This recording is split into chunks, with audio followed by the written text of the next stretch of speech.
Ahora sí estamos. Hola, ¿cómo va?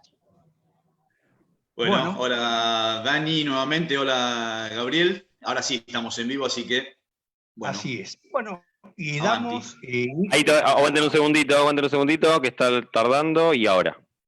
Muy bien. Ya les aviso, no se preocupen. Apareció el live antes. Ah, bien, bien. Fue una magia esto. Para arranco yo, arranco yo.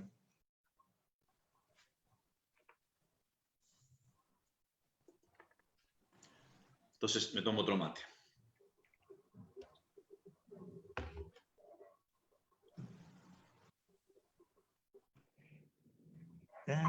Listo. Bueno, iniciamos la primera actividad de Ojo Verde Cine Socioambiental de este año. Los años anteriores obviamente fueron en sala, con público presencial. Este año, por los motivos de que ya son conocidos de la cuarentena, hay que recurrir a estas nuevas plataformas. Pero bueno, este año el grupo había planteado pasar la película Respira, del director Gabriel Grieco.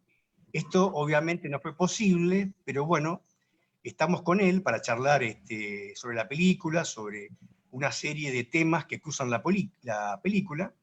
Es un thriller con suspenso, con acción, pero está cruzado por la problemática de las fumigaciones, de los agrotóxicos, y esto obviamente es algo que a los que militamos el tema nos interesa mucho porque es una cuestión que tiene que ver con el modelo productivo, que tiene que ver con situaciones que hoy no están debidamente mostradas, visibilizadas por los medios hegemónicos. Entonces, toda aquella forma audiovisual que permita, además de los otros objetivos de una película, mostrar nuestra problemática, a nosotros nos interesa y realmente queremos darle el mayor lugar posible. Pero antes de ir con Gabriel, el director de la película Respira, Mauricio nos va a contar un poquito qué es Ojo Verde Cine Socioambiental. Sí, bueno, buenas tardes a todos y a todas quienes estén ahí siguiendo este lindo encuentro y el agradecimiento primero a Gabriel por la predisposición, por la puntualidad. Hace unos minutos largos que lo tenemos ahí en espera. Pero sí, brevemente contar qué significa Ojo Verde, quiénes somos, de dónde venimos. Y somos un puñado de organizaciones y personas también independientes que desde hace 4 años, comenzamos allá por el 2017, nos conformamos en este colectivo, colectiva, para de alguna manera reflejar lo que Dani ya adelantaba, ¿no? O sea, generar un espacio de discusión, de reflexión y usando, por supuesto, las realizaciones audiovisuales que siempre nos parecen riquísimas y impactantes, las imágenes en general, para poder colaborar en la concientización, en principio, y debatir sobre todo, ¿no? En el 2017, 2018 y 2019 tuvimos la oportunidad de traer a Rosario la muestra itinerante del Festival Internacional de Cine Ambiental, que es un espacio generado por el Instituto Multimedia de Derechos Humanos de América Latina y el Caribe, que vienen realizando este festival internacional todos los años en Buenos Aires. Bueno, desde el 2017 para acá tuvimos la oportunidad de traerlos 3 veces de manera consecutiva. Estábamos preparando, como bien decía Daniel, la muestra Finca Rosario 2020, cuando aparece el famoso bicho que interrumpió todo tipo de actividades. Pero como teníamos pensado para fines de julio, principio de agosto, hacer la muestra 2020, teníamos bastante tiempo, desde enero, febrero, que comenzamos a juntarnos nuevamente para pensar el 2020. Entonces habíamos decidido hacer tres actividades camino a esa muestra. Y la primera actividad ya le habíamos puesto, a la única actividad que le habíamos puesto fecha y material elegido, fue la del 23 de abril, que iba a ser nuestra primera experiencia, la proyección de Respira, inclusive con la presencia de Gabriel Grieco, su realizador, aquí en persona en Rosario. La cuarentena nos privó de eso y privó a los rosarinos y rosarinas de poder contar con Gabriel en presencia y de ver la película. Entonces, bueno, como ya lo dijo Dani, nos parecía que esta, en estos momentos, era la manera y la oportunidad de hacerlo. Quiero que sepa Gabriel y el resto de la gente que está escuchando que, por supuesto, no nos vamos a conformar con esta charla virtual y cuando pase toda esta locura, seguramente te vamos a convocar nuevamente para que estés en Rosario. Nos llamamos Ojo Verde a partir de este año. Hasta el año pasado éramos la muestra itinerante del Festival Internacional de Cine Ambiental o Finca Rosario. Decidimos ponerle un nombre propio y hace muy poquito tiempo surgió el nombre de Ojo Verde Cine Socioambiental. Con esos objetivos, a través de las realizaciones audiovisuales, generar espacio de debate, de discusión y de visibilización de la problemática en general del extractivismo en todas sus variantes y en la zona nuestra, por supuesto, todo lo que tiene que ver con los agrotóxicos, las fumigaciones y bueno, hoy la película va por ese lado, ¿no? Esa es nuestra introducción a esta charla y de nuevo el agradecimiento a Gabriel por la predisposición.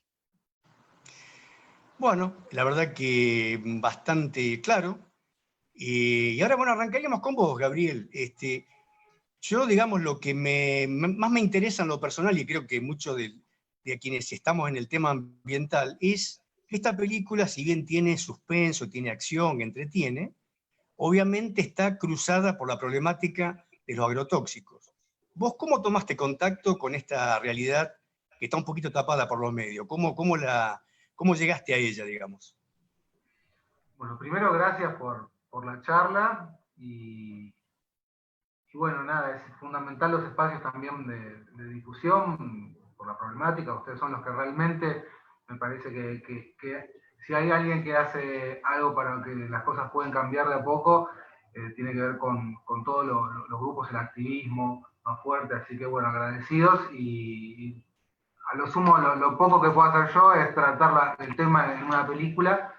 Pero bueno, la idea un poco como vos me preguntabas, que me llevó a hablar de esto, era porque sentía cuando me llegó información sobre el tema, que no se hablaba de esto, ¿no? Que no había ninguna información en los medios hegemónicos, ni nada.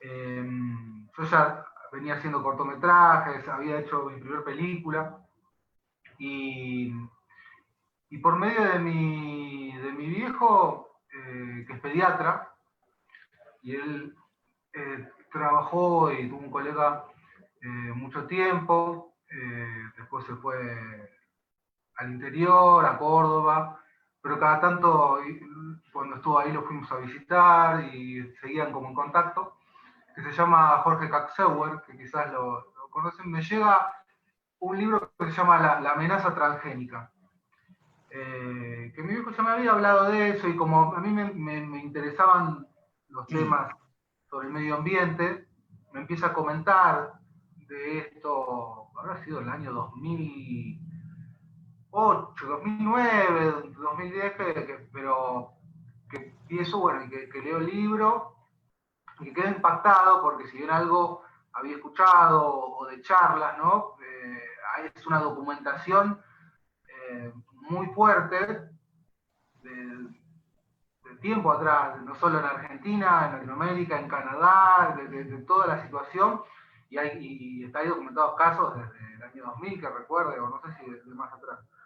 Y cuento un poco la historia de todo lo que se venía como viviendo, que por otro lado, si uno no tenía acceso a esa información, no se escuchaba, no llegaba. Creo que después con Carrasco como que fue un boom, digamos, como un hito que hizo que algo que ya se venía manifestando en diferentes pueblos y en las vivencias de la gente tome un poco más de visibilidad, quizás, ya en el año 2012. Pero antes la verdad que, yo no había escuchado. la verdad. Y entonces a partir de eso, bueno, uno siempre quiere, por lo menos en mi caso, yo soy cineasta, pero en Argentina, y tratar los temas que a uno lo preocupan y que suceden en nuestras tierras, ¿no? Y me parecía que era importante abordarlo en una película. Y mire qué curioso que quizás cuando empezó la idea, la primer sinopsis, obviamente a mí me gusta el género, por eso el suspenso y demás, la mezcla que yo siempre siento de trabajar el género y el suspenso, pero con temáticas nuestras, algunas crudas como esta y otras no tanto, pero cuando comenzó eso, que fue en el año 2014, hasta que después una película independiente lleva muchos años, sobre todo cuando uno, con esta temática más, cuando uno no tiene las multinacionales apoyo masivo, sino que la tiene que hacer totalmente independiente, lleva tiempo embarcarse en una película.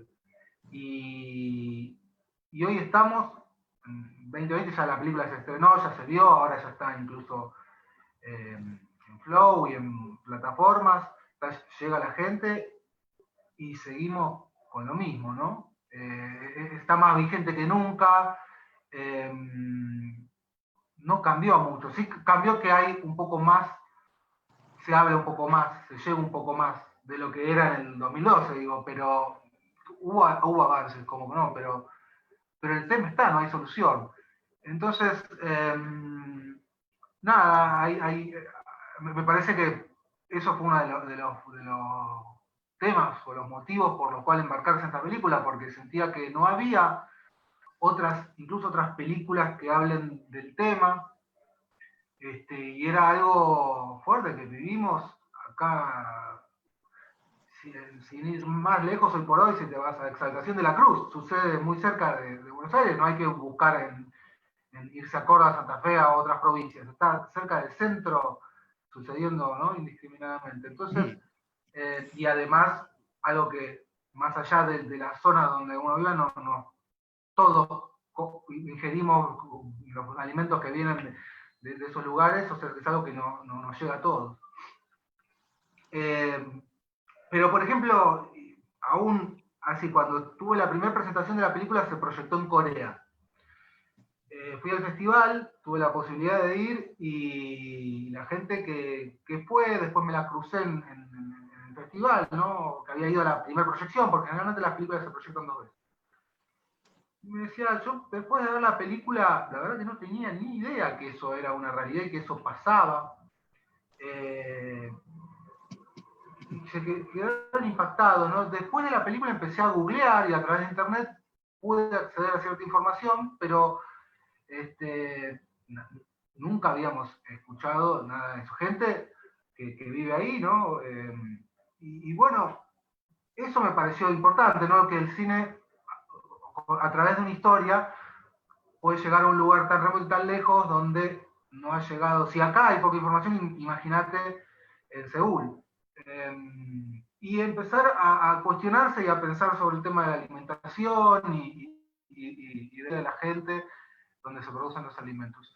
Entonces, eso es lo que me parece que el cine tiene y que puede abrir puertas que quizás por otros lados de difusión, por otros lados quizás no llegaría, como que son otras ventanas y otros espacios, y principalmente es algo que, bueno, que es fuerte.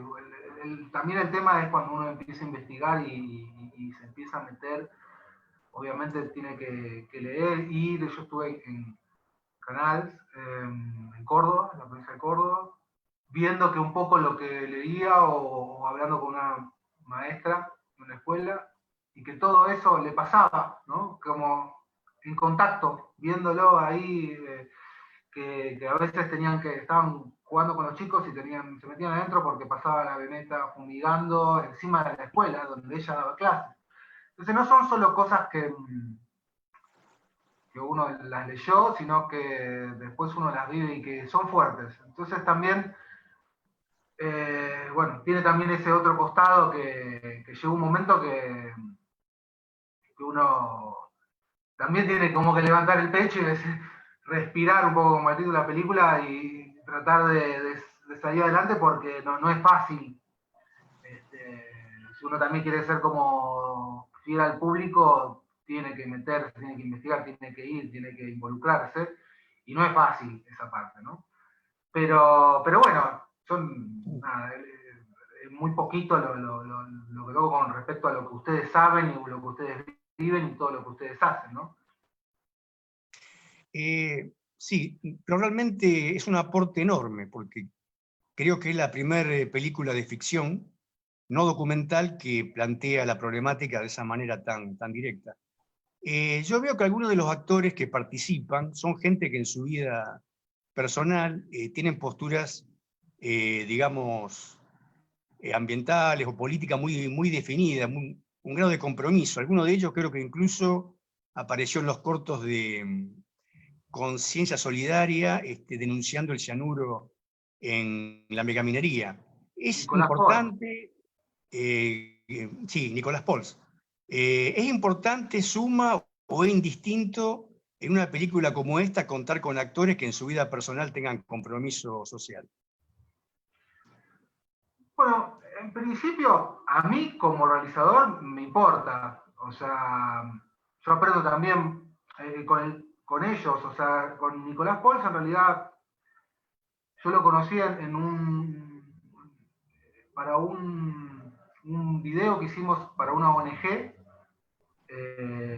sobre maltrato animal y veganismo, y por medio también del hermano, y bueno, hicimos otra peli antes, y estuvimos siempre charlando un montón, y compartiendo el guión, viéndole qué pensaba, porque también pasa que cuando uno trata temas tan, digamos, actuales y que están sucediendo, es difícil, no es fácil, porque generalmente si uno ve, Hollywood no hace mucho eso, ¿no? Espera que ya haya pasado, evita la polémica, te hace una película del nazismo hace ahora, habla de la Primera Guerra Mundial 70 años después, ¿no? Bueno, o se distancia a tocar ciertos temas que no estén como tan sensibles en la sociedad. Sobre todo cuando lo usan o lo retratan a través del género. Por ejemplo, no creo que hagan una película del coronavirus ya. A no ser que sea más independiente o sí un documental. Pero porque el tema, hay gente que está muriendo, hay gente, lo mismo acá pasa, hay gente que se está enfermando. Entonces, eso hace que realmente uno se esté metiendo en un terreno que primero es difícilmente comercial y segundo que puede herirse sus actividades, ¿no? En cómo abordarlo. Tiene que tratar de hacerlo la mayor seriedad posible, porque si bien el mensaje es bueno,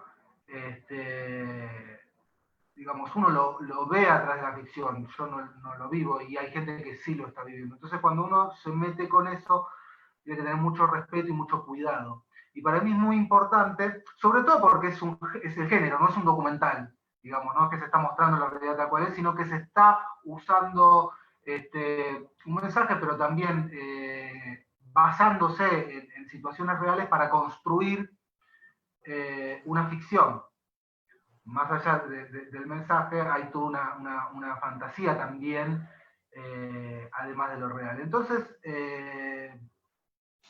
hay que tener mucho respeto. Y para mí es muy importante sumar al equipo gente que está en la lucha, gente que sabe, que conoce el tema, que también te puede dar una visión cuando uno escribe, porque la película es un acto social, no es solo la visión de un director. Entonces, y después va a llegar a la gente y la gente la va a hacer propia. Entonces, las primeras instancias para mí son fundamentales cuando uno escribe el guión, que está muy en su subjetividad, compartirlo, y me parece que hay que ver a qué personas compartirlo. Entonces, una de las personas fue Nico Paul. De hecho, el guión, a veces también los guiones, cuando hablamos de ficción, te van pidiendo ciertas cosas, ¿no? Uno como que tiene que ir modificando no es que es un capricho del autor, uno incluye en solo lo que quiere contar, puede fallar. Entonces la misma narración y la misma profesión dramática muchas veces va pidiéndote, como si tuviera su propia vida, va pidiéndote ciertas cosas en la historia, en el guión, y que uno los tiene que ir dándose cuenta e ir cambiando. Entonces hubo todo un proceso de reescritura y bueno, y también de opiniones de la gente que uno le acerca. Por ejemplo, hay una idea en la película también de lo colectivo como para poder hacer cambios y conciencia de este grupo, que en realidad en la película no quiero spoilear mucho, pero por si la vieron, hay como un suspenso de qué es lo que está pasando realmente ahí. Y después nos damos cuenta que lo que quizás parecía no era tan así, en el sentido de quiénes son los culpables o quién es lo que está pasando, sino que hay, además del tema de las fumigaciones, hay unas personas que son víctimas en muchos sentidos y que juntándose tratan de liberar a una persona que está incluso ahí atrapada y de hacer un poco de justicia por mano propia por todo lo que están sufriendo y venían sufriendo esos personajes. Y por ejemplo, una de las cosas que me dice Nico y que yo tomé seriamente, porque en un momento, si te fijas, ese grupo o ese colectivo siempre hace acciones, pero nunca con la violencia, con las armas. Parece que sí, pero si al final de todo nunca utiliza. Y de hecho, una sola persona que agarra un arma, en realidad es un arma del policía que en un forceo cae al piso y la agarra y no le queda más nada y lo instiga un poco con el arma. Pero para mí fue muy importante, y eso fue una sugerencia de Nico, de no recurrir a la violencia. Esa gente no llevaría armas. Trata de hacer lo que puede para liberar a los demás y para mostrar su lucha, pero siempre tratar de evitar la violencia, ¿no? En una versión original del guión, quizás uno de los personajes sí usa armas. Entonces, bueno, esas cosas y esas sugerencias van saliendo, entonces, y uno las escucha y uno presta atención porque el proceso de escritura es muy largo y es muy importante. Y es muy importante para mí dárselo con gente que se empapa del tema, como dije antes. Así que fue fundamental. En su momento también había hablado con Julieta Díaz y de hecho está el padre, Ricardo Díaz, que hace de profesor de una escuela, y él también fue muy importante porque él también está hace mucho tiempo con la lucha y me dio mucha data y me dio su opinión muy valiosa.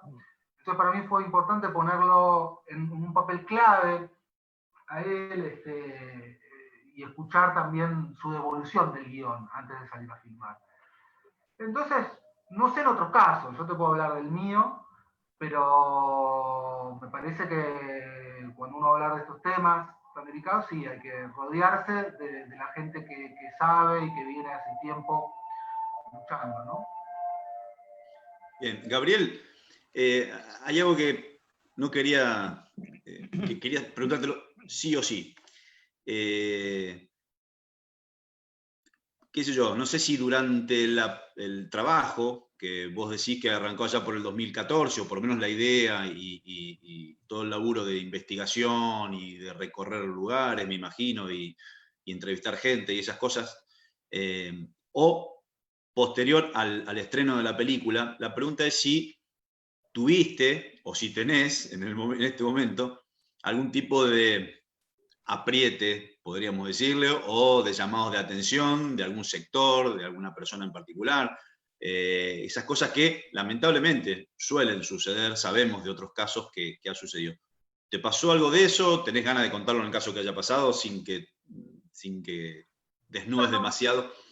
No he tenido aprietes, así por lo menos tan evidentes o claro, no.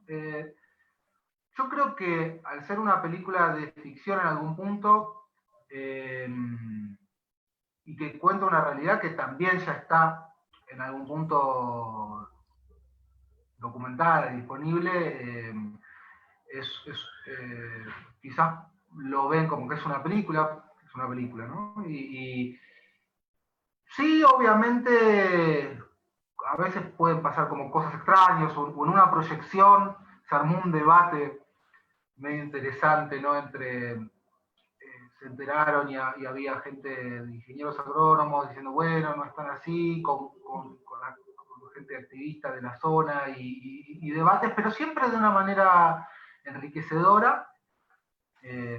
Por eso siempre es interesante lo presencial, de ir, moverse con la película, proyectarla en lugares y ver qué pasa y bueno, que se den estos debates. Me parece que, a su vez también, en un momento, bueno, Daniel dijo que es la primera película de ficción.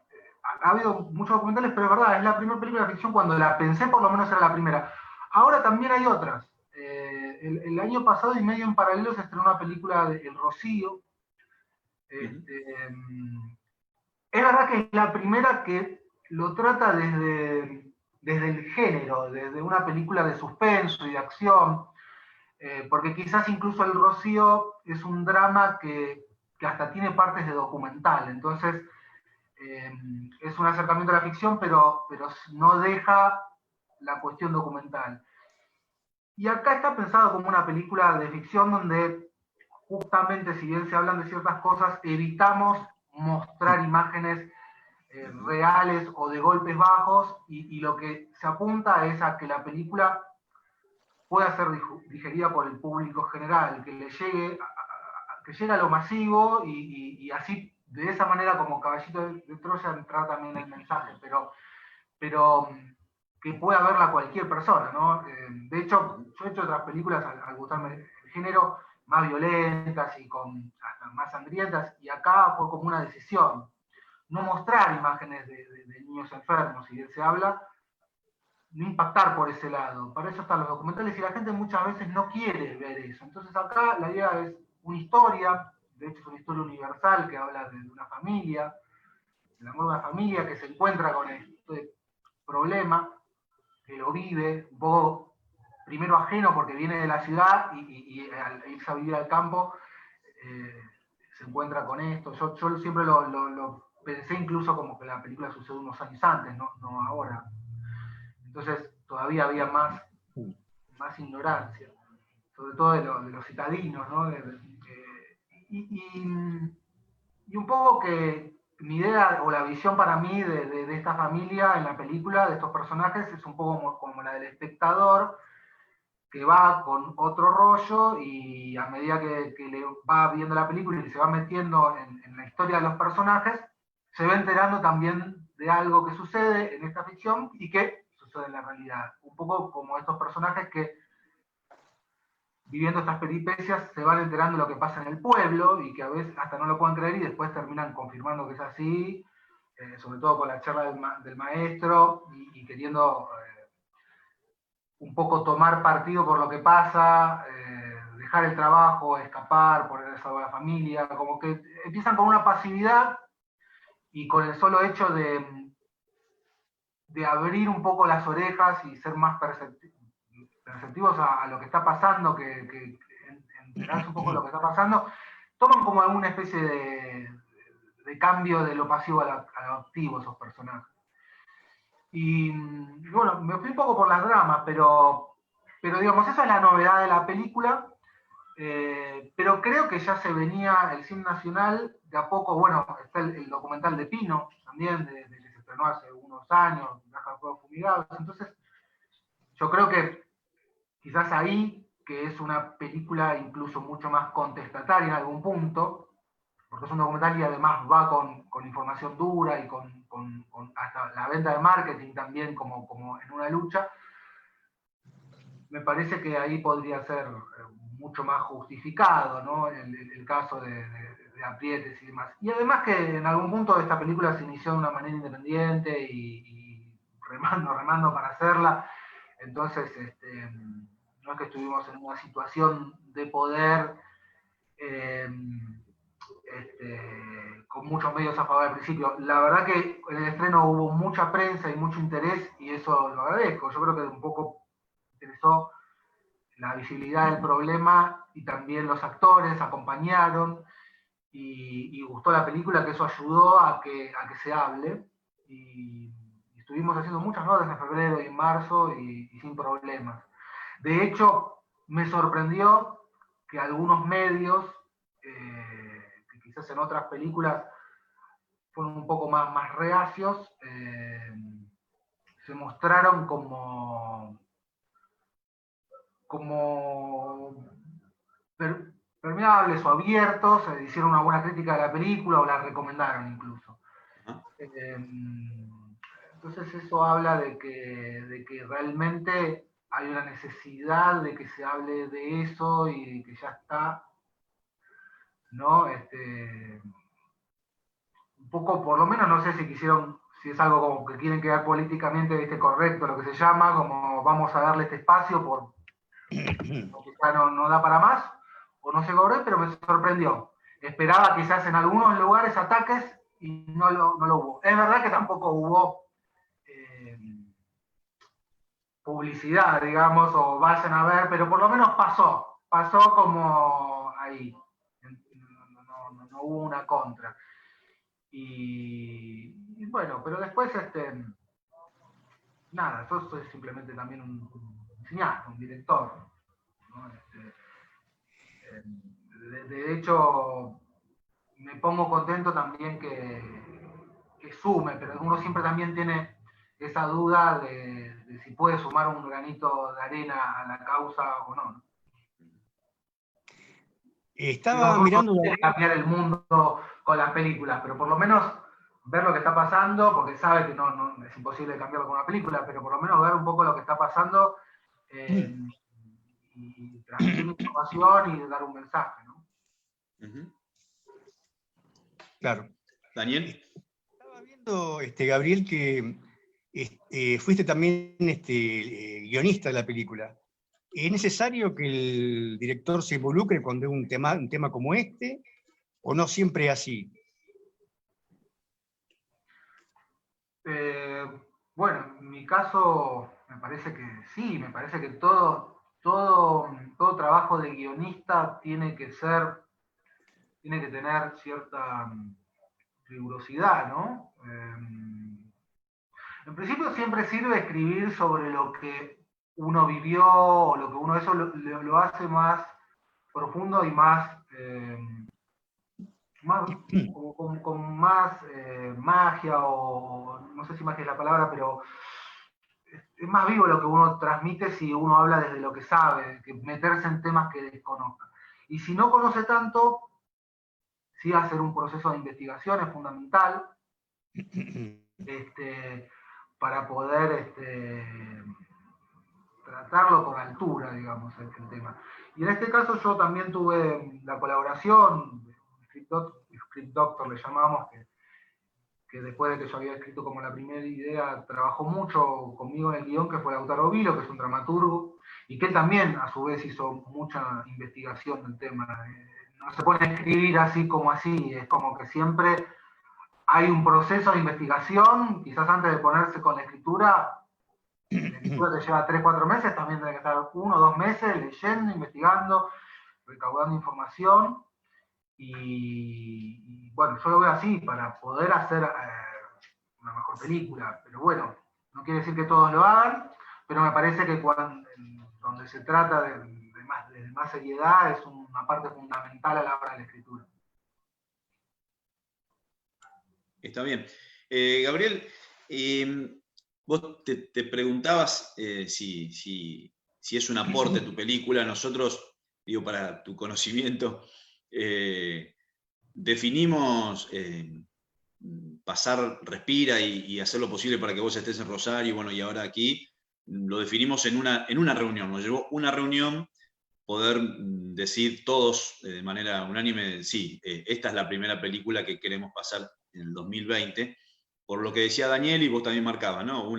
La primera o una de las primeras ficciones que abordan la temática. Nosotros estamos, por los años que llevamos en esto, muy acostumbrados a consumir documentales, muchísimos, todos en general muy enriquecedores, pero entendemos que hay un sector de la población, un público en particular, que por ahí ya el tema de los documentales no lo seduce, no son llamadores, y sí la ficción. Por eso entendemos que, sin duda, ya es un aporte la película, eso por un lado decírtelo, y más allá de lo que provoque la película para con la gente, para con nosotros, vos estás en condiciones a esta altura ya de decir que la película de alguna forma no digo que te haya cambiado la vida, pero sí que pueda ser un inicio, un trampolín para próximas producciones vinculadas también, no digo con los agrotóxicos, pero sí a lo mejor con alguna otra temática que tenga que ver con el extractivismo, con todo el problema enorme con el que estamos atravesando los argentinos y argentinas en ese sentido. Bueno, en principio, gracias por las palabras, porque lleva mucho trabajo el esfuerzo de lo que es hacer, ¿no? Y llevar adelante una película es casi como construir una casa.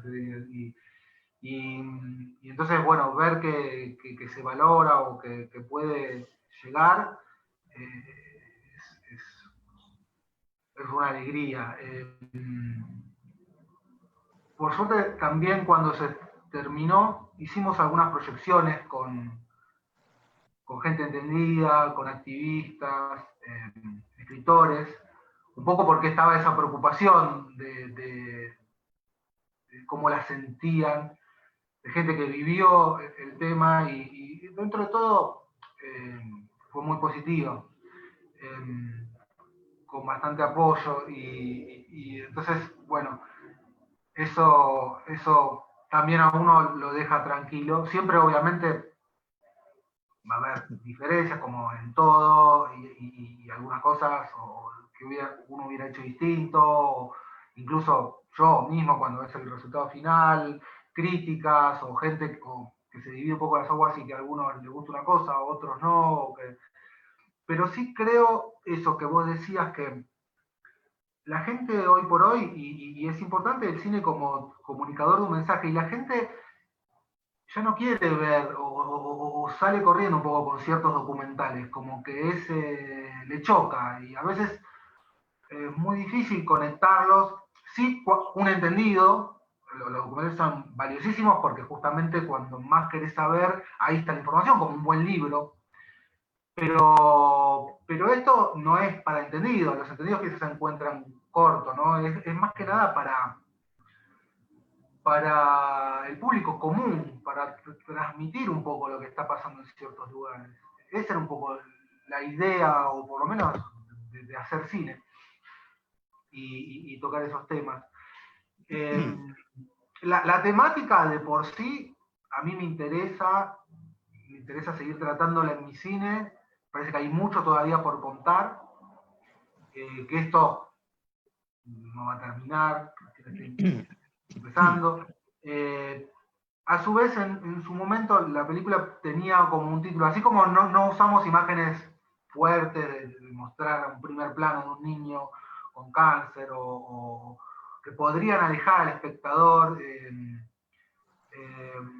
También tratamos después de la cuestión de enfocarnos un poco más en el género y en lo que vende de la película también para hacer, porque al fin y al cabo es eso, es una película que es una historia universal, una historia con mucho suspenso y que, bueno, además uno se puede enterar de cosas que están pasando a la vuelta de la esquina. Pero una de esas cosas fue también cambiarle el nombre. El primer nombre para mí era un título que era súper original y que tampoco vi otra película que se llamaba así, de Transgénesis, pero era un título que también alejaba un poco, por lo que significa y también porque no es una palabra muy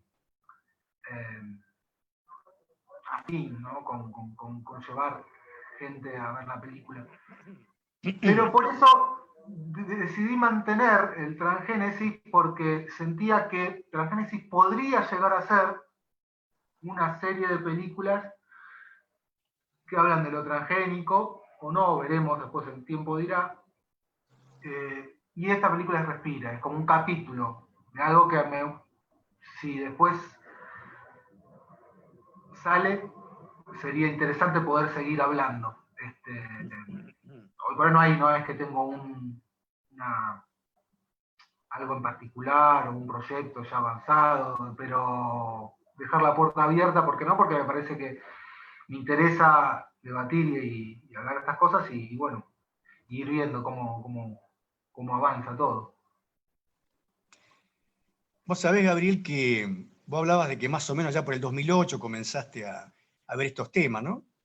Y más o menos por esa época, la doctora, por ejemplo, ¿no? Pasaban un montón de cosas que quedaron en un ámbito de la militancia, un ámbito muy restringido. Yo recuerdo que en esa época, en el Hospital Iturraspe de Santa Fe, 2007 más o menos, la doctora Lenardón analizó la leche de las pacientes del Hospital de Niños, de las mamás, y encontró que tenían agroquímicos en la leche materna.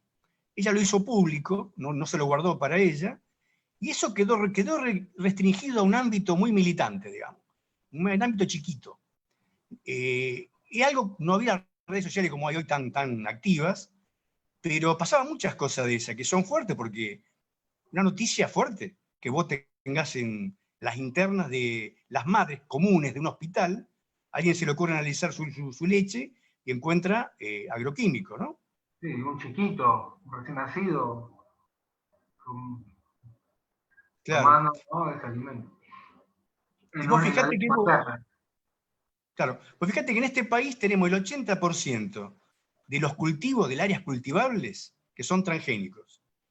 Y hace falta una película como la tuya para que ese término se meta en la sociedad cuando en realidad es parte de lo cotidiano, o sea que es eh, curiosamente algo que forma parte hoy de la médula del modelo argentino, es prácticamente desconocida.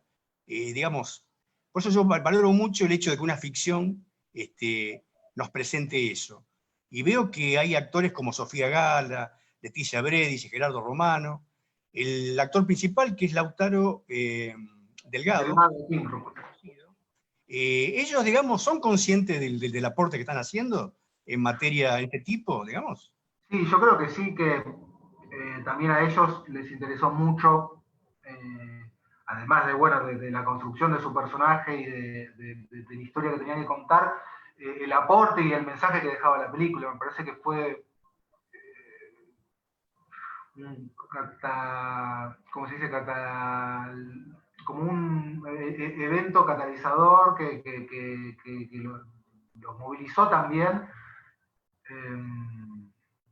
a emprenderse en esta película. Gente comprometida, Lautaro sobre todo, y todos. Bueno, Nicolás ya sabemos, Sofía también. Y estaban un poco expectantes también de qué pasará cuando llegue esto y se vea y se conozca. Y celebra cuando la película llega a Flow y dice que bueno porque más gente no solo va a ver la película sino que va a poder enterarse de esto, ¿no? Entonces yo creo que sí, que depende de los actores. Hay actores que no les interesa involucrarse, pero yo tuve también conversaciones con varias actrices que querían estar en la película y bueno, por este tema de visibilizar, incluso después me dieron una mano en la discusión y me dijeron, bueno, al final no pudimos arreglar porque la película se iba a filmar 2 años antes y por esas cuestiones, quizás también algo ahí pasa, que no es que hay una amenaza concretamente, pero es difícil llevar a cabo, no sé, me costó muchísimo hacer esta película, mucho más que otras. Hay una que la hice en 1 año y medio y esta tuvo todos estos años hasta que se pudo filmar. Me costó conseguir la financiación, aún así con la financiación todo fue cuesta arriba, fue todo muy difícil. Yo creo que bueno, por algo debe ser, hay fuerzas poderosas también y no es fácil conseguir una distribución por el tema que uno toca, ¿no? O lograr como cierto apoyo económico, hay cosas que cuestan más. Pero con el lado de los actores hubo mucho apoyo. De hecho, Julieta Díaz, o incluso me pasó con Liz Solari, que hasta me pidió la película porque quería hacer algo, quería ayudar a contar conmigo para lo que sea, en un momento, aunque sea un cameo, pensé, bueno, después fue a Europa, no, la filmamos la película 2 años después, no pudimos coordinar. Me dijo, ¿la filmaste? Sí, y me la pidió antes de que se estrene, la vio, ella es muy comprometida y muy... está como muy interesada en el mensaje que da a través de los papeles que ahora está eligiendo en el cine. Y bueno, y lo de Julieta Díaz, y me dijo, ella está en Estados Unidos, me dijo, llamalo a mi papá, que mandar el guión, que lo lea, ¿no? Y bueno, la verdad que mucho interés, yo creo que los artistas son comprometidos y eso hay un gran número de actores que les parece muy importante, ¿no? Que además de contar una ficción, estemos transmitiendo un mensaje y preocuparse también en cómo se está transmitiendo, ¿no? Y después ayudar a la difusión del mismo. Así que en ese sentido son grandes aliados, por lo menos el elenco que tuve y también estas figuras que ayudaron de una u otra manera. Pero bueno, hay de todo, también hay actores que no les interesa ni siquiera a veces el guión, que solo se fijan en la paga y en lo que van a hacer y ¿no? Pero en general pasa más en la tele, en el cine hay una cuestión de autenticidad de lo que uno está diciendo y de si uno se mete en un proyecto, ponerse al hombro y sentir realmente lo que uno va a decir. Así que yo creo que ese es el sentimiento de todo el elenco y también del equipo técnico. Porque, por ejemplo, la maquilladora o Gatushka, que vino y me dijo, en la mitad de la filmación, un día, yo no sabía ni incluso qué opinaba, cuál era su historia, y me dijo, no, me parece muy importante lo que se está contando con esta película, qué importante, yo voy a ayudar desde lo que pueda. Y así, bueno, productores y técnicos.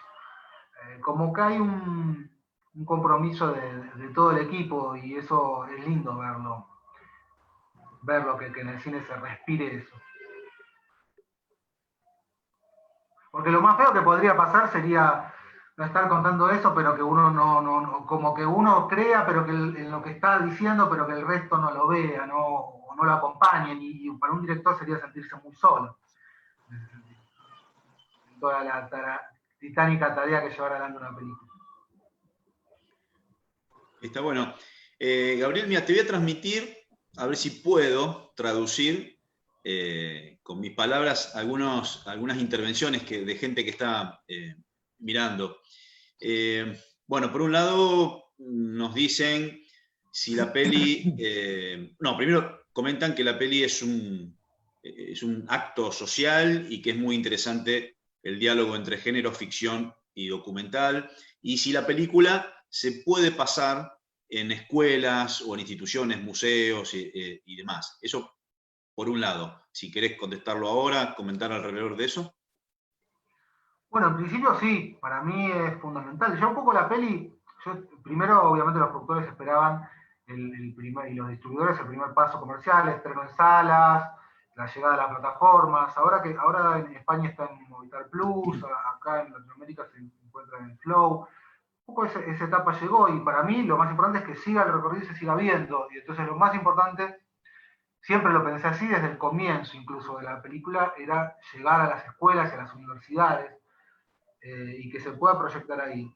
En un momento cuando vino la pandemia también la liberé por YouTube y me llamó mucho la atención que la primera como respuesta o comentarios que llegaban, ¿no? de gente que opinaba, era de que estabas viendo, o profesores que la mandaban a ver a sus alumnos, pero hasta de diferentes áreas y carreras, desde economía hasta audiovisual, hasta algo ingenieros agrónomos o medioambiental, ¿no? Como, y me dije, bueno, para esto está la película. Así que sí, o sea, cualquier espacio que haya, de hecho fuimos a Mar del Plata, un espacio, a proyectarla, y estuve hablando con gente ahí y ofrecí la película. Me pueden contactar por las redes sociales de la película, que ahí van a contactar conmigo. Hay una página de Facebook que Respira, también hay un Twitter, hay un Instagram, pero hay todo. No lo manejo todo yo, pero la gente de prensa, bueno, Elvis, que ustedes lo conocen, que fue prensa de la peli y sigue siendo, junto a María Paula y Viacom, saben de conectarme con todo tipo de eventos también para seguirlo, para que no se pierda la posibilidad de proyectarlo también en lugares claves, porque yo quería llegar a proyectarlo también donde está sucediendo. Y me parece que estas formas alternativas son importantes, así que es como una invitación para cualquiera que tenga un espacio o que quiera que la película se proyecte, que nos contacten y estaremos, y quizás cuando no esté esta pandemia podamos ir también personalmente y generar también un debate, bueno, un poco lo que íbamos a hacer con este evento aquí o con el Finca. En un momento yo quería proyectarla en Canals, en Córdoba, y fue un poco difícil. Conocía como un cine gente pero fue difícil, porque ahí se vive muy a flor de piel, ¿no? Todo, y entonces hay como cierta reacción, alguna cuestión reaccionaria no de ir en contra, pero quizás de no abrir la puerta, finalmente. Un momento íbamos a hacer, tengo amigos ahí, íbamos a hacer una proyección, me parecía como icónico también elegir ese lugar, y donde fue que vimos o que estuve con el tema de las escuelas y demás, y bueno, después finalmente hicimos una charla por una radio del lugar, de la zona, con Carlos, que hizo gran difusión, pero nunca se proyectó la película. Y hay muchos lugares como estos pueblos que quizás tienen un solo cine, o a veces ni siquiera, un teatro, ¿no? No hay cines. Y que a veces también estando y dándole esa difusión de llegar como al centro del pueblo, es a través de estos espacios alternativos. Así que encantado. Sería para mí buenísimo recorrer todos los lugares donde se pueda para ir a proyectar. Bien, Dani, si me das un momento, así podemos por lo menos trasladar las inquietudes y preguntas que van apareciendo. Bueno, quieren saber cómo llegás a incorporar en la peli estos costados machistas y de patriarcado que están muy marcados. Eso por un lado, y por otro lado también hay inquietud en relación está muy evidente en la peli esta connivencia, ¿no?, entre el poder económico, la policía, en ese entramado de secuestros y demás. ¿Cómo es que trabajaste esa faceta? Bueno, en primer lugar, el personaje de Daniel Valenzuela, Emilio, fue pensado en realidad como un bruto. Un tipo que en ese lugarcito tiene un poco de poder, porque es el capataz, digamos, el que maneja ahí las cosas, pero no es el dueño, ¿no? Y se cree que tiene mucho poder. Como que un poco abusa de eso, pero en realidad el personaje es como un ignorante. Es el villano de la película, pero en vez de pensarlo de construirlo como un estereotipo de villano, se fue construyendo desde esta brutalidad. Pero que esta brutalidad que engloba muchas cosas, no solo el machismo. Porque es como que además tiene una cosa medio psicópata y de ver al otro como un objeto, ¿no? A la vida en general. si lo vemos en él, está englobado un poco toda la miseria, o lo peor, el lado más oscuro que se puede encontrar en algunos lugares. Entonces, no solo está el tema del patriarcado, está el tema del maltrato animal, hacen peleas de perros, la explotación infantil, porque son niños los que están trabajando en el campo. Hay como una cuestión de no tener ni código, ni cultura, ni una cosa como salvaje, ¿no? Que un poco tomé de muchas películas de los 70 que hablaban como del rural horror, desde Deliverance de John Boorman o Perros de Paja, que un poco me inspiraron y que hablaban un poco de eso, de ver ese salvajismo en ciertos lugares del campo, como ese lugar, incluso para generar terror, ¿no? No porque sea que los pueblos del campo sea así, pero como buscar ese costado. Y generar el mal en una película de género, buscarlo de esa manera. Entonces, nuestro antagonista un poco representa toda esa miseria humana, ¿no? Y pasa por todo esto, por esas actitudes machistas, por esas...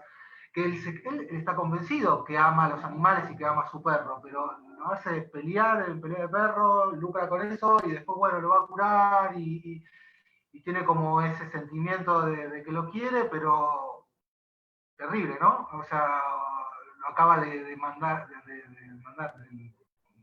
alguna manera. Entonces, todo eso representa un poco a Emilio, ese salvajismo llevado al extremo de la oscuridad humana. Eso por un lado. Y ahí entra un montón de usos y costumbres para mí retrasadísimas de la sociedad, que algunas se siguen viendo y se ven todos los días. Y bueno, están como todas pobres este personaje. Pero un poco, en vez de, cuando lo construimos con Daniel, en vez de decir, bueno, voy a ser del malo, sino fue empezar a trabajarlo desde la brutalidad y el salvajismo, y también desde que este personaje se cree superpoderoso, ¿no? Y se aprovecha de ese poder, y ese poder lo corrompe y termina, bueno, abusando de eso para todo, y desde su ignorancia. Y un poco la corrupción pasa a ser un poco parte de eso. La corrupción se vive todo el tiempo, y en ese pueblo, en el Remanso, como en muchos pueblos y lugares de nuestro país, y es moneda corriente, y se naturaliza en algún punto para este personaje. Y él toma como una posición cómoda de poder totalmente denostable, ¿no? Y creo que eso genera la repulsión natural en el espectador, que ve concentrarse en Emilio un poco todo, desde la corrupción, el machismo, el maltrato animal, la explotación infantil, las fumigaciones, y un poco esa respuesta también que en un momento, ¿verdad? Pero bueno, a mí no me pasa nada, ¿no? Hace tanto que estoy acá y nunca me enfermé, cualquier cosa. Lo que piensa realmente, el personaje lo piensa realmente. Y un poco era también mostrarlo así, y mostrar un poco como este paralelismo. Alguien una vez me hizo una crítica en una proyección, que me dijo contra el tabaco, no sé qué, me dijo qué bueno, como también riéndose, pero no es que estoy en contra del tabaco o que hace un mensaje en contra, sino que lo que trataba un poco de hacer, obviamente tampoco está a favor, ¿no? Pero un poco era mostrar como ese paralelismo de que en algún punto, primero pasó con las tabacaleras, que la excusa al principio era no se puede probar, hasta que hubo como ciertas pruebas científicas más importantes. Lo primero era como que, porque no todos se enferman, algunos se enferman y otros no, entonces es algo que lleva mucho tiempo hasta poder verse todo el ciclo y poder demostrarse.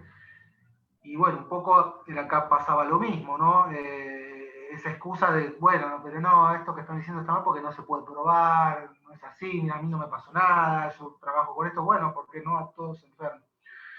Y un poco lo que va pasando en la película es que el personaje, por eso también se llama Respira, en algún punto fuma y fumiga, contamina un poco a los demás, cuando toma ese trabajo acepta ese rol, fuma delante de su hijo y al final, en un paralelismo, termina dejando como el cigarrillo, es como en realidad queriendo decir, cuando lo ve, siempre la madre le decía, no fumes delante de Manuel, es como también dejó de fumigar, ¿no? Es un poco la actitud con pequeñas cosas que tomamos ante la vida, ¿no? De ese paralelismo.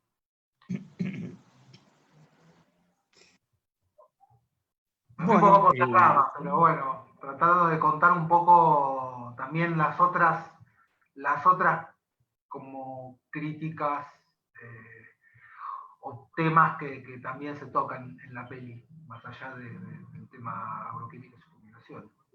Porque todo tiene que ver con todo en algún punto, porque la falta de control vincula corrupción, empieza a abrirse a todo está ligado.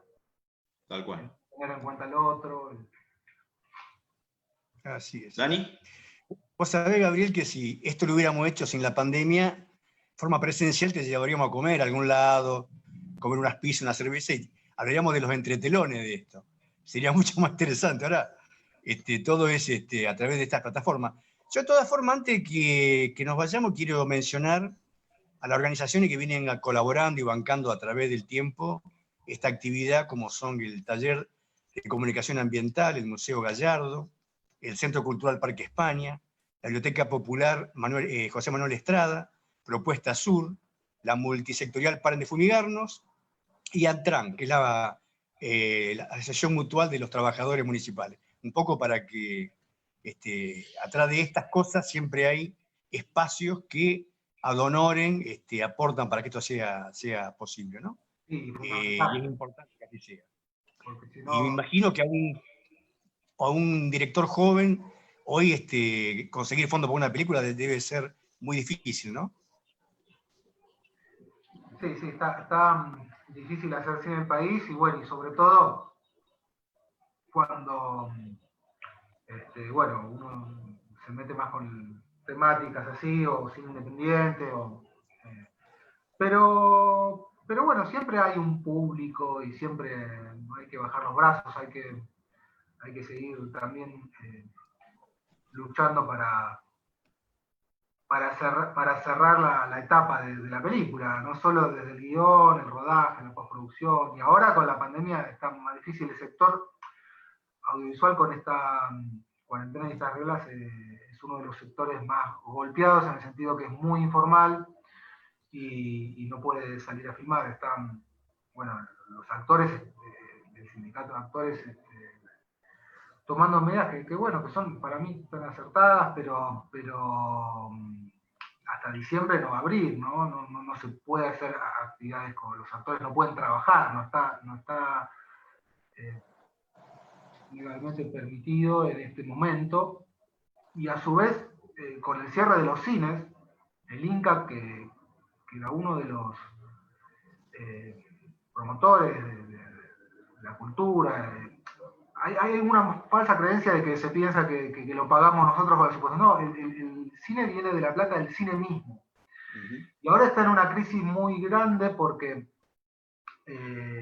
no hay cines, están todos los cines cerrados, entonces no está teniendo ingresos. Tiene algunos por el ACOM, por la publicidad, también aportan los medios electrónicos o los multinacionales de la publicidad, pero ha reducido sus ingresos muchísimo. Entonces también está en una situación donde está terminando películas que se habían hecho antes, pero no se están generando nuevas películas. Entonces, que en general el INCA apoya mucho, siempre hay como un comité, uno siempre presenta un proyecto, y hay un comité evaluador, como un jurado, que después de disertar deciden a qué película darle un apoyo, un interés, además obviamente de que el productor tiene que traer su parte, digamos, para poder hacer la película. El INCA es un apoyo muy grande, que sin eso también estamos todavía más complicados. A su vez, yo siempre vengo desde el independiente total. Mi primera película fue Naturaleza Muerta, fue totalmente independiente, fue hecha sin Inca, un grupo de amigos que salimos a filmar 2 semanas, después tuvimos la suerte de ir a Cannes a proyectarla, que no lo podíamos creer porque algo tan chiquito que habíamos ido a La Rioja a filmar, y que ahí también había estado Nico Pols, y que también estuvo en unas charlas, bueno, por esto que hablamos antes, de concienciación, pero bueno, es difícil. Esa película a mí me llevó mucho tiempo y bueno, pero no hay que dejar de hacer, ¿no? Cuando uno quiere contar algo, de momento, por suerte hay muchos realizadores que igualan, o sea, con una cámara al hombro de salir, y ahora hasta hay películas hechas en cuarentena, digamos, de gente que las hace con Zoom y que encuentra la manera. Entonces lo bueno es que el arte va buscando las formas de expresarse y que siga habiendo películas después de todo, con las limitaciones de que no hay rodajes, por lo menos multitudinarios, de más de una persona, que están prohibidos y que además no hay fondos. Y que también va a ser difícil que sea con este nuevo mundo, que vuelvan a la normalidad, porque en un rodaje uno está en contacto con muchísima gente, desde los actores que se tienen que dar un beso en una escena romántica o estar a los abrazos, hasta el equipo técnico que está 3 personas mirando un monitor así al lado, uno al lado del otro. Entonces es una disciplina que va a ser la más difícil, aunque haya protocolos en recuperarse, y además los protocolos van a ser difíciles de cumplirse y caros. Pero bueno, se está trabajando y se está viendo cómo hacer. Pero entonces en estos momentos más aún es difícil hacer cine. A nosotros nos pasó con Respira, que estrenamos, y a las 2 semanas, ya a la semana la gente iba poco porque estaba esto de ir con la capacidad limitada, que te vendían cada 2 butacas, y a las 2 semanas se cerró todo. Por suerte estuvo esta situación de poder, a través de un canal muy popular que es Watch Movies Online de YouTube, de liberarla ahí, que la vio mucha gente, como 40.000 personas la vieron ahí, a Respira. Y después, bueno, que llegó a otras plataformas y que pudo como que aprovechar la prensa, ese envión y las redes para transformar un poco y que llegue igual a la gente, que era un poco lo que queríamos, que era lo más importante. Porque en realidad a la semana la cuestión comercial de la película murió por todo esto que pasó. Entonces también es muy difícil porque años de trabajo para después no poder acceder a un ticket de un espectador. Pero bueno, en este caso, con esta película, yo estoy contento justamente de que la está viendo un montón de gente. Que la hayan visto 40.000 personas en YouTube es un montón. Y sobre todo que se vean universidades y todo eso para los números del cine nacional y que se siga viendo, porque esto recién empieza, ¿no? Lo bueno de internet y cada vez más, la gente va menos al cine y hay cada vez más plataformas, la película está, y está también como algo de consulta que va a seguir continuamente. Entonces, eso también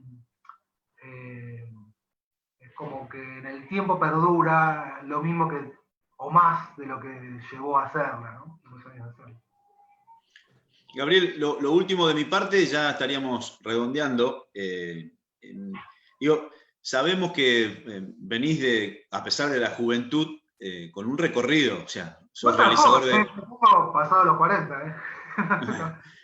No, pero tenés en tu mochila ahí unos cuantos videoclips, cortos y un puñado de películas. Todos esos antecedentes, o sea, llegás a realizar Respira con buena parte de eso ya acumulado.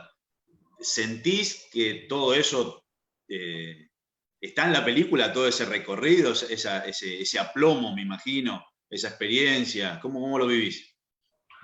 Bueno, sí, totalmente. De hecho, una de las situaciones de poder convocar a estos actores, a no ser que uno tenga una gran banca de una superproducción, una multinacional atrás, que en este caso no la tuvimos porque fue independiente, no hubiera sido otra manera de haberlos conocido, de poder, de que ya confíen en el trabajo de uno, de estar trabajando durante muchos años, no solo de ya haber hecho otras películas, de haber hecho tanto teleprogramas, muchos videoclips, cortos, y de ahí haber conocido a cada uno. Cada uno lo conocí haciendo otras cosas, y por eso también no dudaron cuando les acerqué la propuesta. O sea, todo se va haciendo de a poquito, hay que ir trabajando, y yo creo que quizás Respira no sea la película más taquillera de las que hice, pero para mí es la mejor, porque también uno va creciendo, va evolucionando como director, como artista, va aprendiendo de otros errores, va volviéndose más sabio, y siempre en un director de cine, mientras más viejo, mejor, más experiencia, más, más años de transitar, mientras más uno haga, más aprende los errores, porque los errores se aprenden en la cancha en algún punto para mí. Hay algunos pocos casos de unos genios que con la primera, ¿no? Hacen una genialidad, pero para mí se trata de construir y crecer y aprender. Y por eso, me parece que estuvo bueno que Respira no sea la primera, quizás originalmente iba a ser una de las primeras por la idea que fue pensada hace tiempo atrás, y termine siendo la tercera película, porque llega con la posibilidad de tener también un poco más de presupuesto que la primera, que fue completamente sin presupuesto, algún apoyo, a su vez actores que se la pusieron al hombro, y todo eso suma. Entonces es un trabajo de años, no de una sola película o de los años que duró la producción. Bueno, la verdad es que te tiro alguna inquietud para el futuro, ¿no? Hay historias muy interesantes de vida, como la del doctor Andrés Carrasco, el doctor Rodolfo Páramo, para pensarlo para el futuro, ¿no? Porque a veces se piensa en Favaloro, pero hay personas que no están tan conocidas, que han sido, digamos, brillantes y que han tenido, son los héroes de los tiempos modernos, ¿no? Yo por mi parte Carrasco te tuvo agradezco. un documental ahora que se estrenó al mismo tiempo que Respira, creo que estaban las dos en cartel, y eso fue impresionante, ¿no? De que tengamos esta semana la posibilidad de también, quizás el que veía la ficción y le interesaba más, después salir a ver el documental. Buenísimo. Sí, es una historia impresionante. Sí, bueno, yo por mi parte también quiero agradecer a todo el grupo de trabajo que viene bancando esto y que con una cierta humildad no han querido aparecer en los cuadritos esto de la plataforma, han querido quedar atrás de cámara, como se dice en la televisión, pero hay un grupo muy interesante, sobre todo de compañeras, ¿no? Muy trabajadoras, que le han puesto mucha pila a esto para que esté en muchas plataformas, para que se propagandice. Así que yo por mi parte agradezco tanto a las organizaciones que recién nombré, como a estas compañeras y compañeros. Yo por mi parte, creo que hasta acá, me quedaría hablando hasta la medianoche en realidad, pero creo que son los tiempos que más o menos habíamos acordado, y me gustaría darte a vos el cierre un poco de esto, para que expresé aquello o que digas alguna cosa que vas a hacer, pero en fin, me gustaría darte el cierre de este evento a vos, que sos realmente el que le da sentido a esto, ¿no? No, bueno, un aplauso para todos los compañeros, me parece que amerita, y todo el trabajo desinteresado, por la causa, digamos, nada, que vienen trabajando año a año, y bueno, pena de no haber podido estar presencialmente para conocerlos, y después, como decía, ir a comer unas pizzas y bueno, y de seguir charlando, porque muchas veces en esos encuentros se produce mucho más, ¿no? Uno se sale enriquecido, se hacen contactos y aprende también un montón.